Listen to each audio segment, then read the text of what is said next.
Thank you, Chairman. And may I say it's great having the former Secretary of State of Florida here asking questions and helping us get to the bottom of this. Gentlemen, and those who testified, just the audios and all we listened to, thank you very much for being here. There's no question. I think everybody listening, and a lot of people are listening, by the way. This is on C-SPAN and other places, not necessarily C-SPAN, but other streams. Very, very compelling, very, very important. I think will make a difference.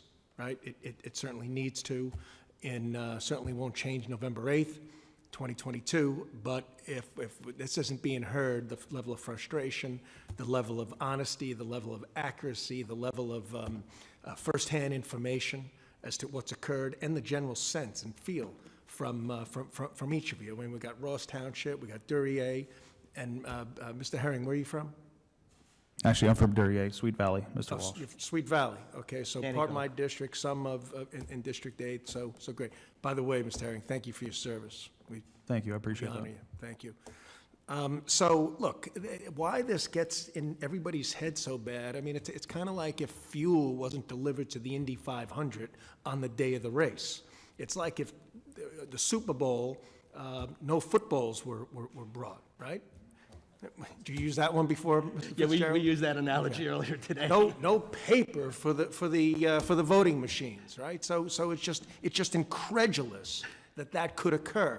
And earlier I asked in the earlier testimony, how did this happen? And they said, well, they didn't order paper. Well, obviously, but what was the system? Who was to order it? Who else was involved? Was it the purchasing? Wasn't there a checklist on what to cover the days previous to the election? And you know what the answer to that is? Of course there is.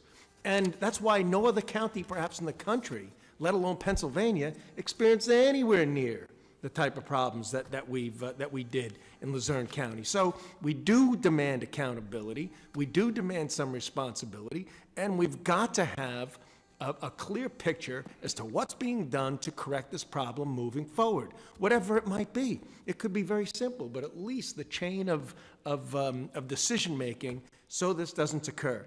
So, look, I got a lot of questions, but I really, really appreciate everything that you have to say here and why those responsible have not been screaming from the rooftops what comments and procedures of what's going to occur in less than 60 days in our primary election is perhaps worse than the mistakes that were made on election day itself, right? What's been done, their level of silence is highly unacceptable and continues to bleed confidence from my constituents, the people of Luzerne County, people of Pennsylvania, probably people of the country that are listening to this. So we certainly need to get that response from this committee hearing, as well as from the district attorney's report, I hope, which of course is a criminal investigation, but it should be taking the people's well-being into consideration.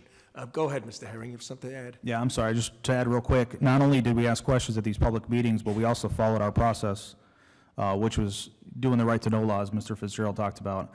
I submitted 3 right-to-knows. All 3 were denied, so Luzerne County has no interest in giving us what we're asking for, which is available under the law.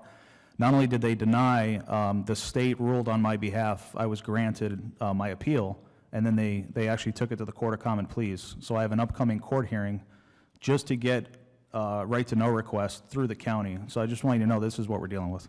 Mr. Fitzgerald, has the county in any way done anything to renew or instill any confidence in you in the upcoming election, for the upcoming election? No, they're actually doing the opposite. Instead of just coming out, like I said, and just doing everything they can to, get back voter an apology is the thing. Hey, listen, I have kids.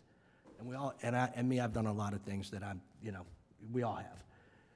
But the first thing is you have to take ownership of it.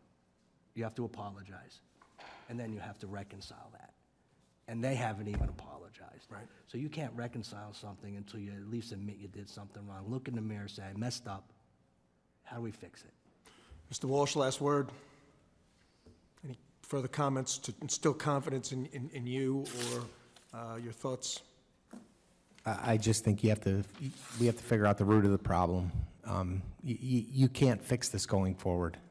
It is unfixable right now until we know what happened in November. That's it. I mean, I don't know why this is so difficult. And just to Mr. Herring's comment about this right to know, why the county would put us through hoops if they had nothing to hide. Why do they take him to court over a right to know access that he's requesting from the county? Yeah, I too would like to know what they're afraid of even participating in today's hearing, so I agree with you. Thank you all again very, very much.